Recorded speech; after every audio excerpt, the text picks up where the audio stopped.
por otro lado tenemos también el camuflaje de, no de ídolos, pero sí de particularidades, de características de ídolos detrás de los retablos o en piedras de las iglesias o en diferentes ámbitos, porque finalmente por mucho tiempo el mesoamericano se resistió a dejarse conquistar ideológicamente, ¿no? Entonces, bueno, ok, yo voy a ir a rezar al altar que me están pidiendo, pero espérate, o sea, si le rezo a tu Virgen, le rezo a tu Cristo, le rezo al que, pero atrás yo sé que está mi Tonantzin, que está mi Tlaloc, que está mi, entonces son como que de esta forma que se va dando menos violenta esta imposición de fe, digamos.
Le decimos Valle de México, Valle de Anáhuac, ¿no?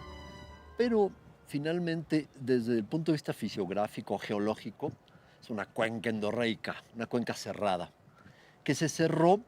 Normalmente tenemos unas pendientes que vienen de los valles de Apan, en la zona de los valles de Pachuca, y desde la zona del Tepeyac, de la Sierra de Guadalupe, con una tendencia hacia el sur la pendiente. Es decir, era un valle fluvial que drenaba hacia la cuenca del Balsas y posiblemente también hacia el Lerma. Yo creo que la gente llega al Valle de Anáhuac como entró de Asia hacia América, persiguiendo a los animales, ¿no? Básicamente eran recolectores, cazadores, cazadores, recolectores, vienen detrás de las grandes especies, van siguiendo a las manadas, se estacionan junto con las manadas en algunos lugares, las manadas se mueven, ellos se mueven con la manada. La ventaja que tenía el Valle de México, la Cuenca de México, es que debido a su formación geológica, como estaba en una posición privilegiada, rodeada de volcanes, porque no son montañas solamente, sino son volcanes, y esto genera esta gran cuenca, y la cuenca genera un lago, ¿no? Bueno, desde el oriente, desde el Telapón, el Tlaloc, la Sierra de Santa Catarina, Iztaccíhuatl, Popocatépetl, el Ajusco, y luego, bueno, el Monte Alto, el Monte Bajo, toda la sierra, digamos, de San Miguel, ¿no? Hacia el desierto de los Leones, ¿no? Y los dinamos de Contreras. Todo es volcánico y surgió eh, a partir de inicios de la era cuaternaria, de la era actual, hacia nuestros días. El último volcán activo fue el Xitle, ¿no?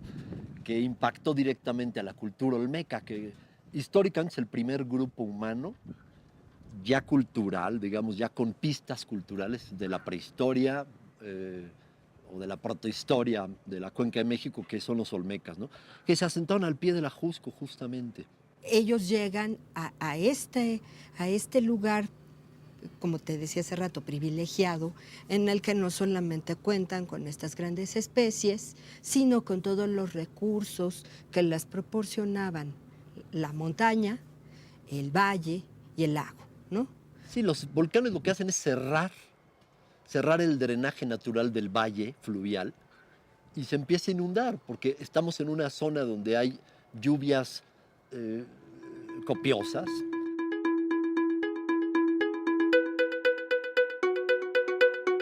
Se captura el agua de los manantiales perennes y se va conduciendo mediante cañerías labradas en la tierra hasta llevarlo a los sistemas de terrazas agrícolas, en donde ya se puede generar una sustentabilidad y por ende un aumento en la población de la cuenca. Y eso inició en el sur de la cuenca, en donde se tienen todavía vestigios de terrazas agrícolas. En el actual Zacatépetl, el Cerro de los Leones, ¿no?, que está junto al periférico sur. Allí hay, en la cumbre de ese cerro, todavía hay restos de un palacio agrícola, mirador de los Olmecas, y están las terrazas agrícolas en lo que es ahora la reserva del Pedregal, en plenas faldas del Ajusco. ¿Saben? Y está una ciudad muy importante ceremonial, que todos conocemos, que es la famosa ciudad de Cuicuilco, ¿no?, que es un templo circular fabuloso. Muy probable, y eso también mencionan los arqueólogos especialistas en Cuicuilco, que como pues había varios volcanes en actividad, no solamente el Xitle, pero el Xitle era uno de ellos.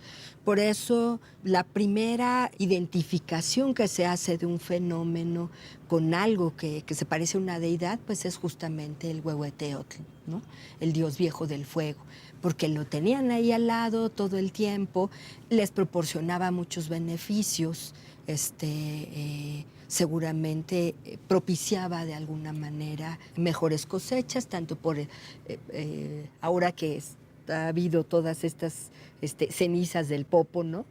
En muchos lugares esto ha abonado la tierra porque tiene muchos minerales, ¿no?, y genera buenas cosechas. Entonces seguramente tenían beneficios similares, ¿no?, a los que les brinda el Popo a los pobladores de los alrededores, ¿no? No es difícil entender por qué el dios más importante es el dios viejo del fuego, ¿no?, que se representa con un anciano que tiene en la espalda un brasero, ¿no? Entonces representa pues los cerros, el fuego, ¿no?, los volcanes. Y entonces, bueno, ellos adoraban al dios del fuego y también comienzan a adorar a Tlaloc, ¿no?, porque pues es la lluvia, pero la lluvia es lo que te da de comer también, ¿no? En esos tiempos también había asentamientos olmecas en la zona de Azcapotzalco y en algunos otros puntos de la cuenca. Sabemos que la erupción del volcán Xitle, hace más de 1000 años, obligó a hacer migraciones y a abandonar la ciudad que conocemos como Cuicuilco, ¿no? Ahí sí que nadie sabe y nadie supo, ¿no? Porque hasta hace un tiempo se pensaba que lo que había hecho que Cuicuilco fuera abandonado fue la erupción del Xitle. Pero en realidad cuando se produce la erupción del Xitle, Cuicuilco ya está abandonado. Si nos vamos a la historia y algo de la mitología y las leyendas, esta zona es una especie de tierra prometida. Si le suena parecido algo, bueno, sin duda. Ya cuando empieza a haber un asentamiento humano más importante, no más importante en una importancia cultural, sino ya más bien con mayor densidad poblacional, que eso se empieza a dar realmente hasta la época de las migraciones del grupo yuto-azteca, de los nahuatlatos, que el mítico lugar de Chicomosto, que empiezan a venir los chichimecas, los llamados chichimecas, hacia la cuenca, y empiezan a poblar, empiezan a acercarse, ¿no? Y realmente se encuentran justamente esos primeros asentamientos, que quizás el más antiguo de los nahuatlatos sean los tecpanecas en la zona norponiente de la cuenca, ¿no?, Azcapotzalco. Entonces, fabuloso todo el desarrollo que tuvo Azcapotzalco. Y como fue el primer grupo aparentemente que llega a la cuenca, bueno, pues los demás que empiezan a llegar, las demás familias nahuatlatas, chalcas, ochimilcas, tlahuicas, mexica y acolvas, no los dije en el orden que llegaron, ¿verdad? Pero van llegando y entonces ya hay un imperio nahuatlato, que es el imperio de ya era un imperio, el imperio de los tecpanecas. No permiten que se asienten a menos de que haya alguna algún intercambio, alguna tributación hacia ellos, ¿no? Mucho tenemos esa idea de que la gente se desplaza desde sus lugares desérticos hacia el centro porque aquí lo tenían todo, ¿no? Sino, mucho yo creo que también tiene que ver con estas peregrinaciones que tienen que ver con, se supone, ideas religiosas, ¿no?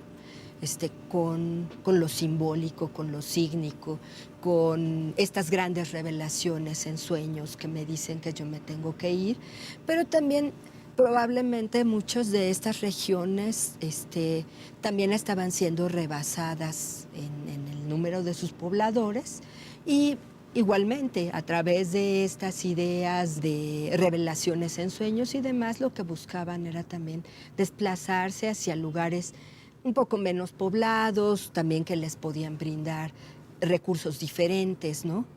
Y al final los nahuas, los mexicas, perdón. Nahuas todos son nahuatlatos, todos hablan la lengua náhuatl. Pero al final llegan los mexicas. Los mexicas son repelidos, se dice que traen unas costumbres que sacrifican seres humanos y no son muy queridos, ¿no? Parlamentan con la gente, les dicen, bueno, sí, pero tú solamente te puedes establecer ahí, ¿no? Los ponen en el islote vivían en unas condiciones infames. Cuando menos eso es lo que narran los propios mexicas. Realmente no sabemos si esto sea cierto al 100%. Sabemos que se establecen en el islote se narra que hay muchas alimañas, muchas serpientes, y que de hecho los ponen aquí para ver si las serpientes y las alimañas los exterminan, ¿no? Y pues el cuento es que no, que los mexicas que vienen de territorios de este tipo, pues lo que hacen es más bien controlar las poblaciones de alimañas y valerse de ellas, ¿no? Inicialmente los Tezosomoc de Azcapotzalco los manda a que se vayan a Coatepec. O sea, les dicen, se van a ir de la cuenca porque los voy a mandar a un lugar donde esté infestado de serpientes, de cascabel, y no creo que duren mucho. Los que queden vivos se van a querer ir, ¿no? Y no, pues los mexicas aprendieron a comer serpientes y a hacer cultos a las serpientes y a muchas cosas. Y finalmente empieza a haber ya algo de paz entre ellos. Hay algunos nexos ya también familiares, se empiezan a unir las familias y finalmente casi de forma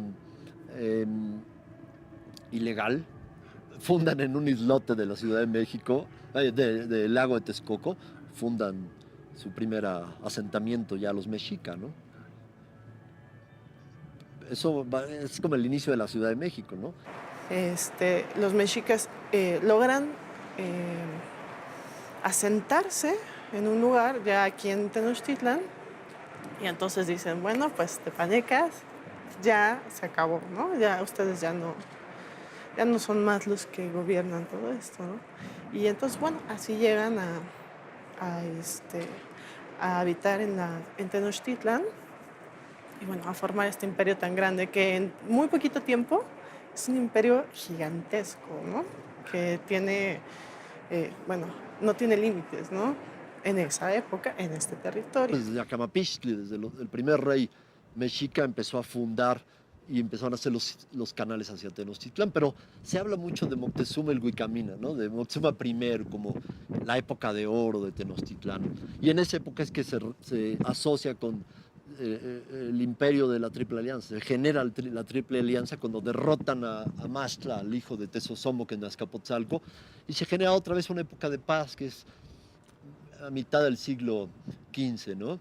Y a partir de ahí empieza una dominación extrema también de la Triple Alianza hacia otras partes. Se van hasta Chiapas y se van hacia toda la Huasteca, en fin, es una gran dominación. Lo que hacen los mexicas una vez que sí que conquistan que conquistan a las poblaciones aledañas, ¿no?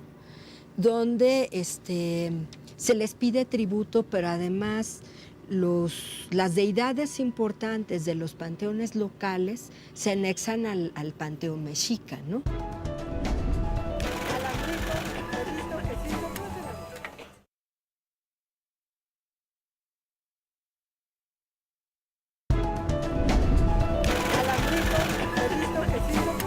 La Gran Tenochtitlán llegaba hasta Reforma, ¿no? Prácticamente hasta Reforma, hasta San Lázaro, Fray Servando, y al norte, pues el eje 1, ¿no? Divide Tlatelolco de Tenochtitlan, ¿no? Que bueno, ya al final, cuando llegan los españoles, ya eran está una integrada. sola ciudad, estaban integradas las dos ciudades, Tlatelolco y México. Ciudades gemelas, México Tlatelolco y México Tenochtitlan. Esta ciudad, México Tenochtitlan, la conocemos a detalle, sobre todo por las descripciones de los propios españoles, que se deslumbraron profundamente con ella. De hecho, con Cortés venían soldados que habían estado en las ciudades más importantes del mundo en su época, como Roma, como Constantinopla, y decían que nunca habían visto una ciudad igual a esta.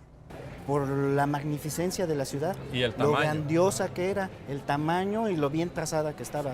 Eso lo sorprendió mucho. Claro, desde que llegaron. en los conquistadores venía mucha gente, como eran gente que estaba acostumbrada a moverse y estaban en el Imperio Español, que estaban o en Italia o en Turquía peleando por el emperador, en este caso era Carlos I, Carlos V de Alemania, pues conocían muchas partes del mundo conocido, ¿no? Entonces decían, solamente Constantinopla, Roma y Tenochtitlan tienen ese tamaño, ¿no?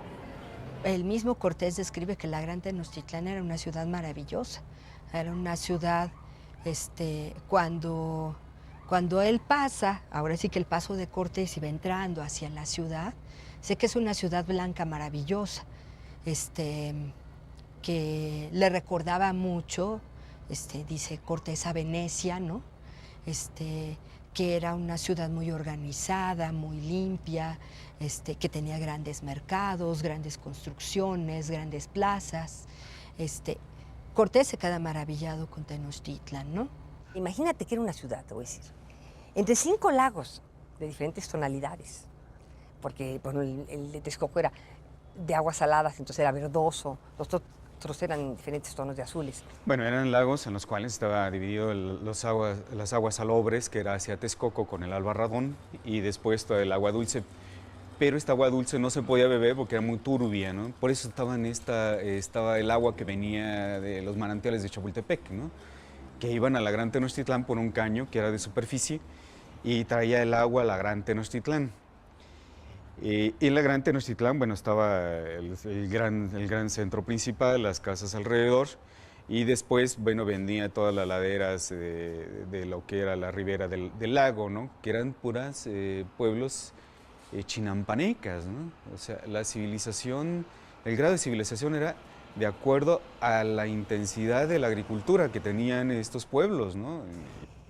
Y en medio, grandes palacios y templos, todos pintados de colores, decorados con esculturas, cosas impresionantes que podemos ver en los museos actualmente, cruzada de canales por los que surcaban miles de canoas con las mercancías más inimaginables. Bueno, decían que eran como las cosas que contaban en los libros de encantamiento, de Amadís. Les parecía como una cosa de ensueño, ¿no? Puedes encontrar fragmentos en Templo Mayor donde se ven todavía estucadas y con unos rojos muy bellos, y así eran los 78 edificios. Colorida, los edificios eran policromados. Así es. Sí, ahorita nos quedan ya sin la cal, ¿no? Nada más la piedra viva. Así es. Y la Coyolxauhqui, que también está pintada, así estaba pintada. Y la Tlaltecutli, ¿no? Y la Tlaltecutli la Piedra del Sol. Bueno, la Tlaltecutli se encontró con restos de pintura, pero todos los monolitos y las tallas iban pintadas en fondos blancos, con rojos, con jades, con amarillos, ocres. Y todo cargado de gran simbolismo, ¿no? Así es. Es interesante mencionar cómo en el Templo Mayor, que era un templo doble, con adoratorios arriba para Tlaloc y Huitzilopochtli, estaba con el color de los dioses, ¿no? Así es, de un lado azul y de otro lado rojo. Azul y del otro lado rojo, y ocas, ¿no? Entonces, cuando llegan los españoles, que se impresionan con esto, y que, como sabes, al principio son muy bien recibidos por Moctezuma, encantador, que fíjate nada más, precisamente los alojó aquí enfrente, al otro lado de la calle, en el palacio de su padre, Axayácatl, ¿no? Y bueno, les da todos los honores y les da oro y todo lo que quieren.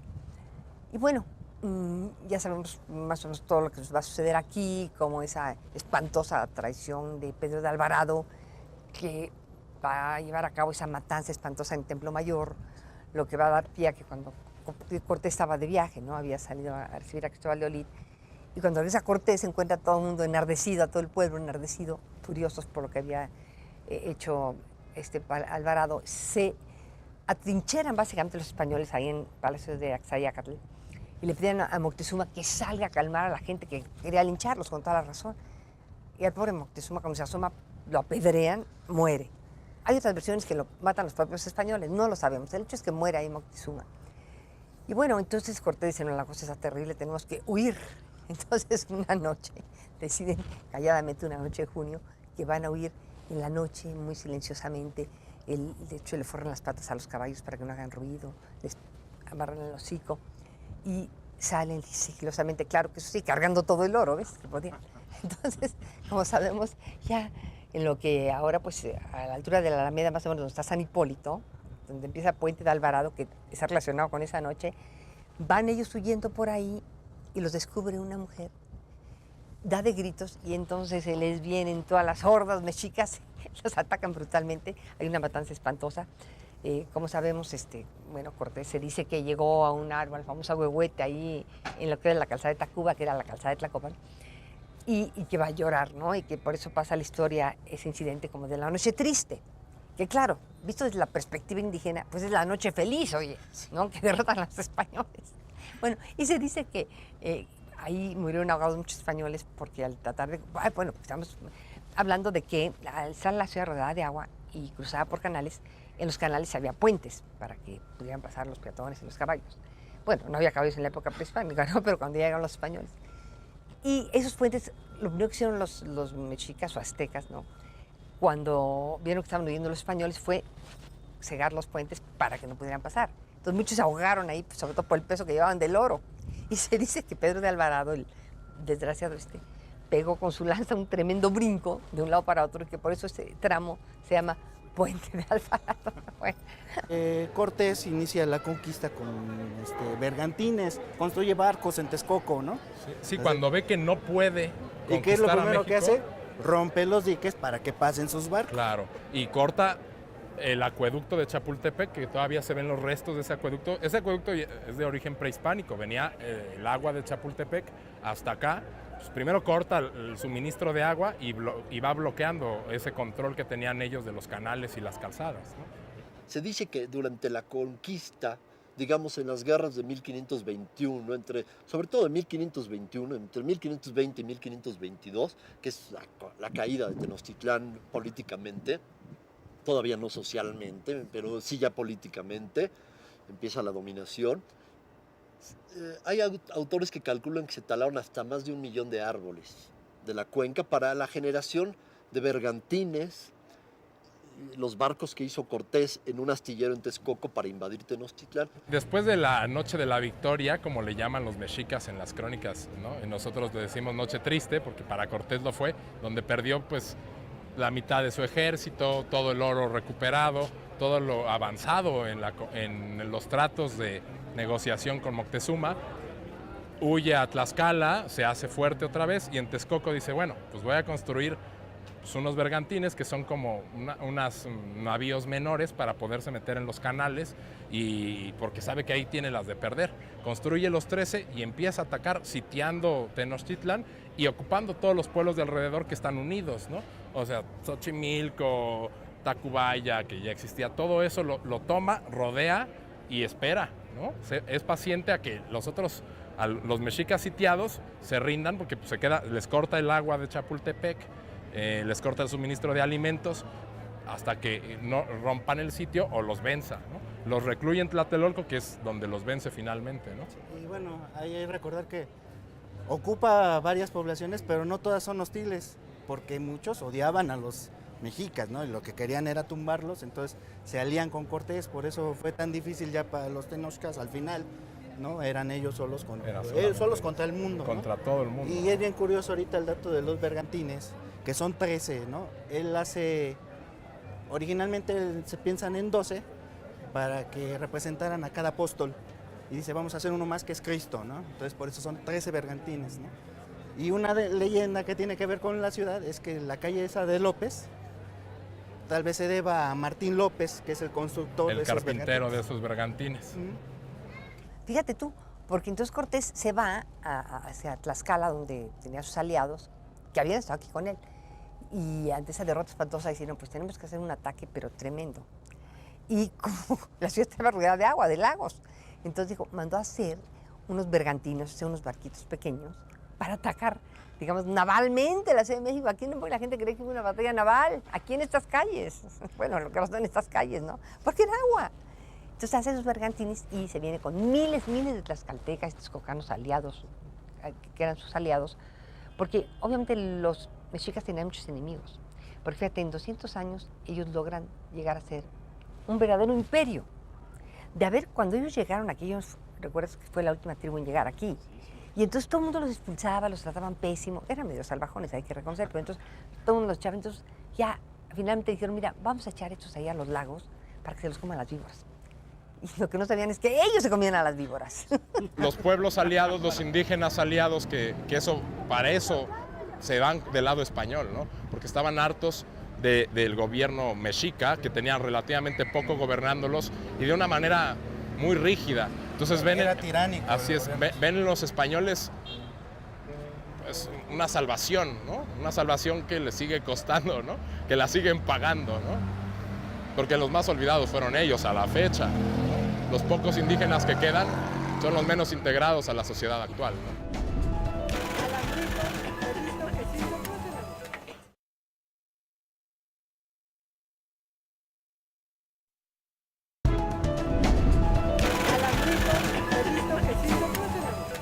A muchos capitanes le dicen a Cortés, después de la conquista, bueno, que hagan la nueva ciudad española en Coyoacán, porque él ya tenía ahí una sede en Coyoacán, ¿no? Empieza a llegar ahí primero. Porque pues aquí la ciudad aparte había quedado en ruinas, con miles de cadáveres, era un asco. Pero Cortés, que sabe que aquí, que este lugar tiene un simbolismo tremendo, un símbolo de poderío en una enorme región de Mesoamérica, dice, no, aquí la vamos a rehacer. Pero es una locura en el agua, aquí la vamos a rehacer. Entonces le encarga al alarife ese, Alonso García Bravo, que haga la traza de la ciudad, con la idea de que en el medio estaría la ciudad española y a los alrededores los indígenas, para que no se mezclaran. Pero claro que, primero, bueno, la traza que va a hacer García Bravo va a seguir en gran medida la que ya tenía Tenochtitlán, que era una traza magnífica, reticular. Y luego, hace esta cosa, y la cuestión de que los indios afuera y los españoles adentro, nunca se respetó, ¿ves? Porque obviamente estaban felices los españoles de tener a los sirvientes, de sirvientes a los indígenas en su casa, y también a las indígenas de sus amantes. No había casi mujeres españolas. Entonces, el mestizaje empezó, bueno, de inmediato. A los españoles les da el centro ciudad, en la periferia a los negros, y a los indígenas los expulsa, les da el agua. Pero los indígenas empiezan a hacer sus chinampas.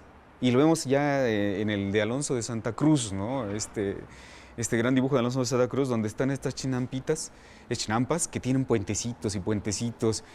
Y estas chinampas eran unos almácigos muy largos, que Clavijero menciona, también Sahagún, de que flotaban, ¿no? Que iban para allá por doquier, y que si había una situación que no iba bien con un vecino o algo, pues movía su chinampa, se iba a otro lado. Entonces, cuando se hace la traza, fíjate, van a decidir hacer la plaza principal en donde estaba la plaza principal. Fíjate que eso es muy impresionante. En este lugar que estamos aquí a un lado, ha sido la sede de los poderes político, económico, religioso, desde hace 700 años prácticamente.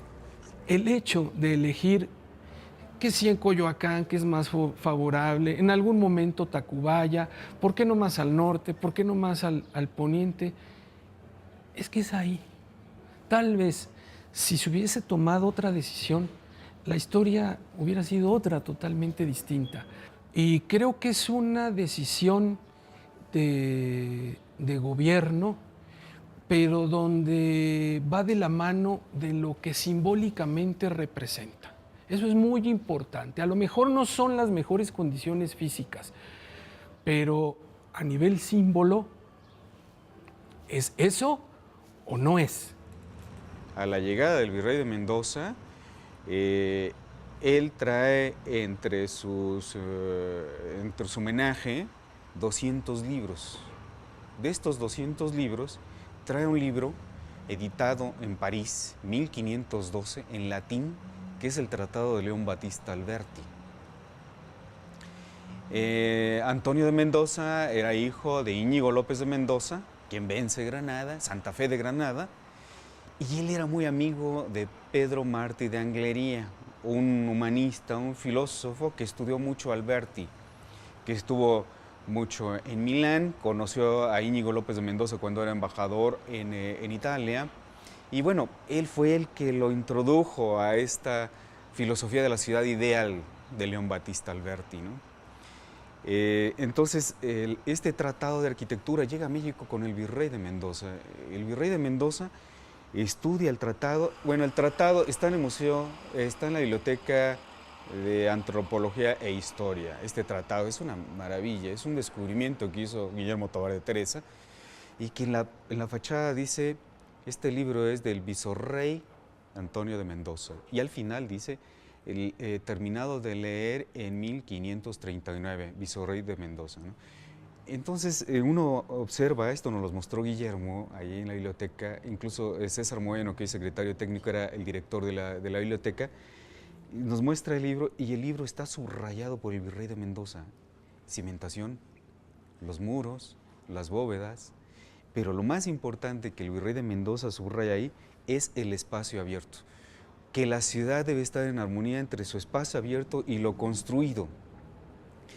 Y o sea, esta ciudad que se pretendía de León Battista Alberti y los demás tratadistas renacentistas, en Europa era muy complicado poderlo hacer porque había ciudades ya medievales, ciudades que ya existían, y en México era la posibilidad. Históricamente se llama la ciudad española. Los naturales van a vivir en las afueras pero en contacto constante, un control, esta cuestión, imaginemos de organizarlos administrativamente, pero siempre de la mano de su fervor religioso, que como pueblo lo seguimos siendo. Había 4 grandes barrios en lo que se dividía México, Tenochtitlan, que eran Moyotlán, Huepopan, Atzacoalco y Teopan o Xochimilca, que era San Pablo, ¿no? Llegan los españoles y le anteponen el apelativo cristiano, ¿no? El del santo, ¿no? San Pablo, Teopan, San Juan Moyotla, Santa María Huepopan y San Sebastián Atzacoalco. Entonces, pero la funcionalidad sigue siendo la misma. Normalmente se organizaban y esto trascendió a la época ya colonial como gremios. Es lo que vamos a mencionar, los gremios de artesanos, ¿no? O de oficios. Ajá, de oficios. Entonces eran zonas que se dedicaban al trabajo, por ejemplo, antes de que llegaran los españoles, esos barrios que eran especialistas en el arte plumario, ¿no? Que era algo,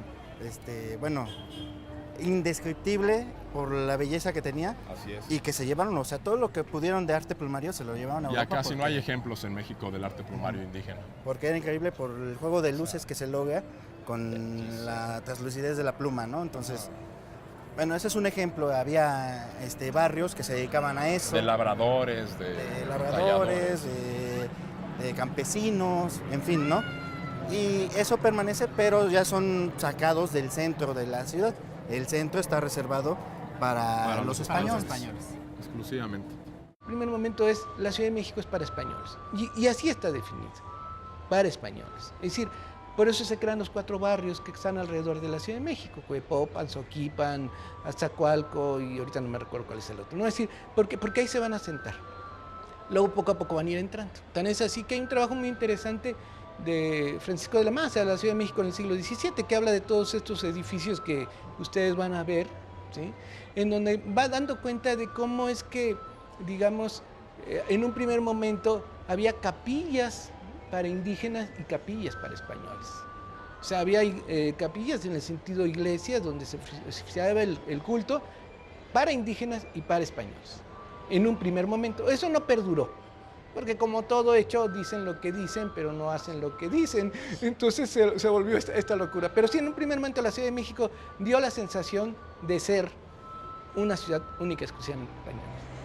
¿Qué pasa cuando llegan los españoles y empiezan a traer sus ideas justamente europeas de la vivencia del espacio? podemos ver pues un rechazo de entrada, por ejemplo, en la construcción de las iglesias o de los conventos. Se tienen que hacer justamente para atender al pueblo mesoamericano, a las poblaciones nativas. Se tienen que hacer capillas abiertas, porque ellos están acostumbrados justamente a vivir su ritualidad, su espiritualidad, todas las cuestiones religiosas en espacios mucho más libres, ¿no? Entonces, imagina que tú llegas y los quieres meter a un iglesón así gigantesco, imagina la arquitectura del siglo XVI, sólida, gruesa, grandota, muy pesada, muy oscura, muy alta. Es algo que justamente rompe con toda la idea que se tenía pues de la vivencia de esta ritualidad, de esta espiritualidad en una religión institucionalizada, ¿no? Para Nueva España es el primer elemento de evangelización arquitectónico. Es un jardín del paraíso.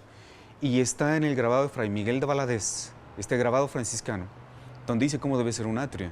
Porque efectivamente al principio las capillas eran abiertas, ¿no? Porque para evangelizar a los indígenas, el mundo indígena no estaba acostumbrado a entrar al templo. El templo estaba reducido solamente a los dioses y a alguno que otro poderoso que subía a la cúspide y que podía entrar al templo, ¿no? La plaza frente al templo mayor o cualquier teocalli, como se le llamaba a los templos en esa época, se impartía el culto abierto, ¿no? Entonces por eso se hacen las capillas abiertas acá, para que la gente llegara y en la plaza tomara pues, la evangelización, ¿no? Entonces lo interesante es que entonces el virrey de Mendoza, al leer el Tratado de Alberti, además Alberti habla de los bosques suburbanos, parques, jardines, plazas, las calles.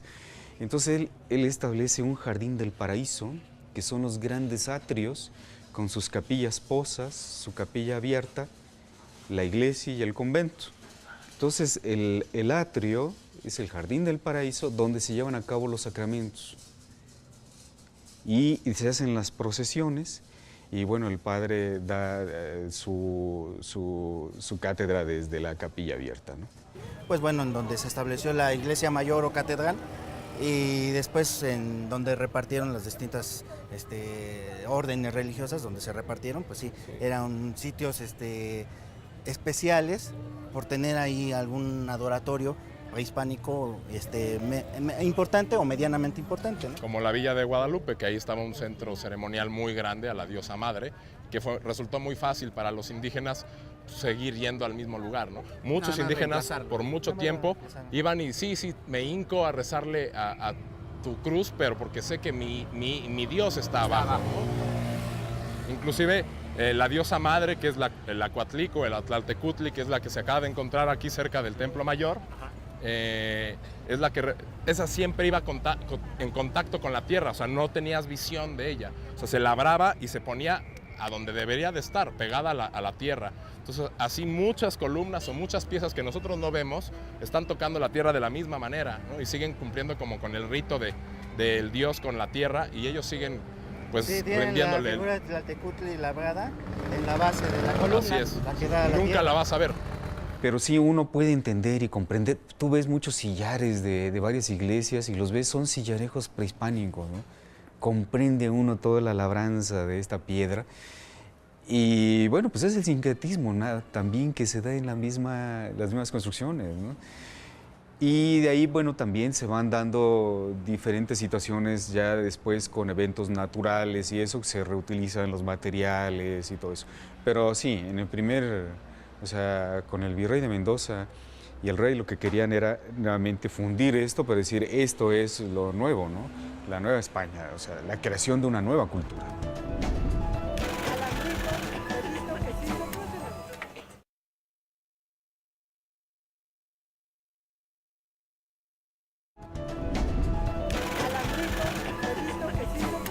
Prácticamente no hay nada del siglo XVI, porque la ciudad estaba en una isla que se inundaba frecuentemente y las construcciones se deterioraban muy rápido, entonces se veían en la necesidad de demoler, rellenar el terreno, levantar los niveles y volver a construir. Entonces del siglo XVI pues no se ve los palacios, si es que los hubo. Y todo fue también como pensándose al ver que el lugar era inestable por los temblores, ¿no? O sea, eso lo aprendieron sobre la marcha los españoles.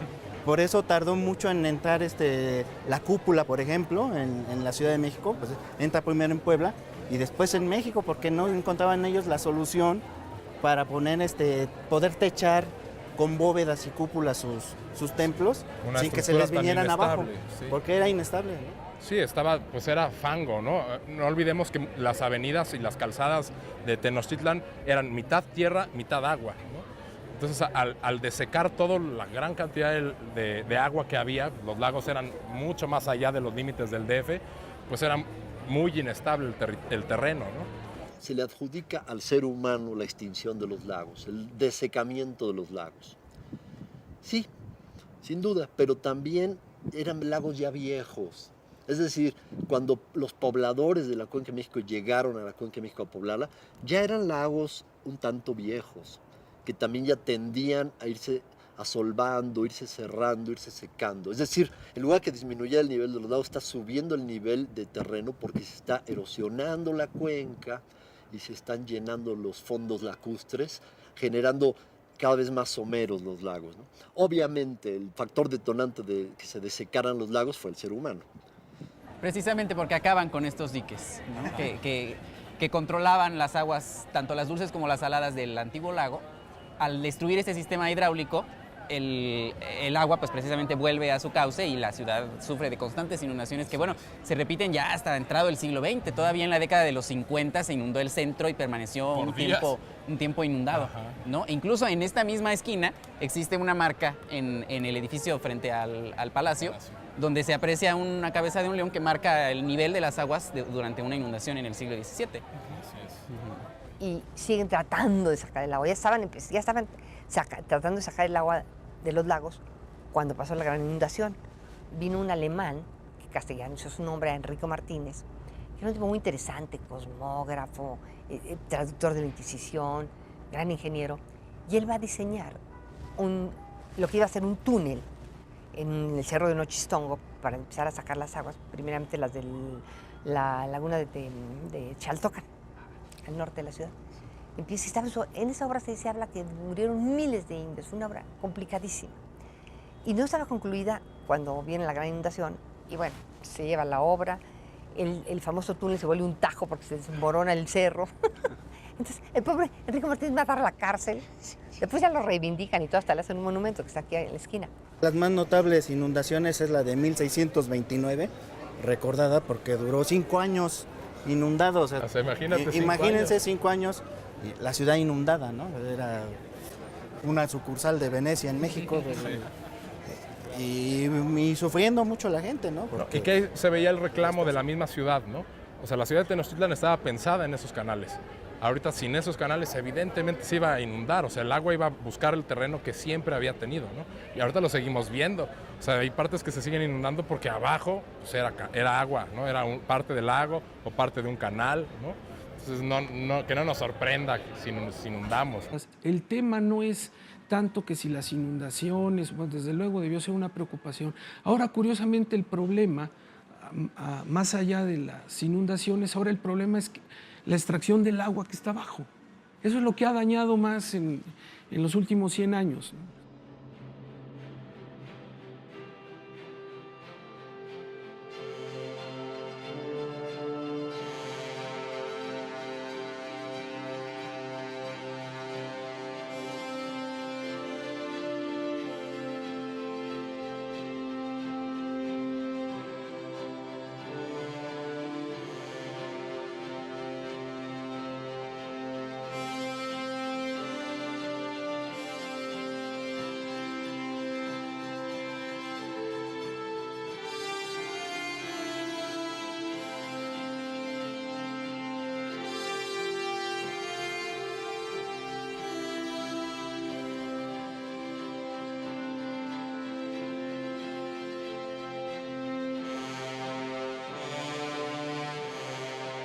La Ciudad de México lo que trata de representar es toda esa totalidad, ¿no? Con sus contradicciones, con sus cosas positivas, en su desarrollo humano mismo, ¿no? Una ciudad muy, muy dinámica.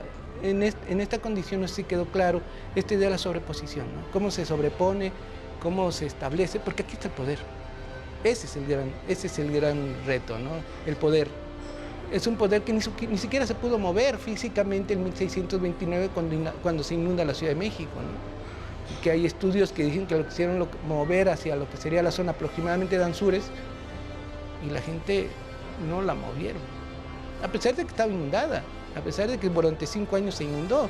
Uno lo ve aquí en la calle de Madero y Motolinía, donde está el León en donde hasta ahí estuvo la marca de la inundación en lo que ahora es la calle de Madero, ¿no? Y la gente no se movió. Ese es el poder de un lugar, de un espacio físico.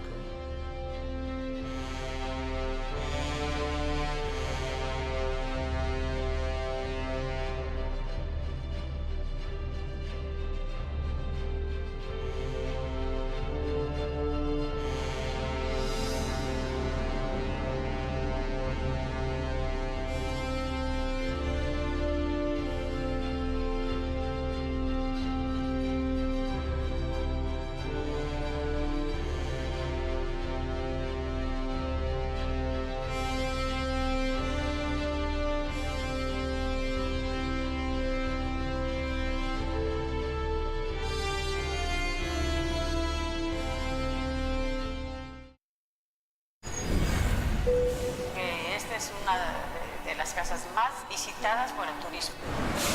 La verdad es que es mágico, donde vayas es lleno de historia. Todas las figuras que tiene, cómo está hecho, cada detalle es muy bien trabajado. Aquí era todo el pueblo de los aztecas, aquí vivían y había muchas imágenes. O sea, sin problemas, si lo pueden rayar, o sea, hasta esos grafitis como que lo hacen ver mejor, ¿no? Creo que eso sí es algo mexicano, llámalo así. Aquí es la casa de don Juan Manuel, que era un conde que vivió aquí. Transportarme, cómo sería vivir en un palacio, ¿no? Por ejemplo. Hay pinturas muy elegantes ahí en este palacio. El centro histórico es una calle de gente trabajadora. Las nuevas generaciones sepan que el país fue muy grandioso y que tiende a ser cada día más.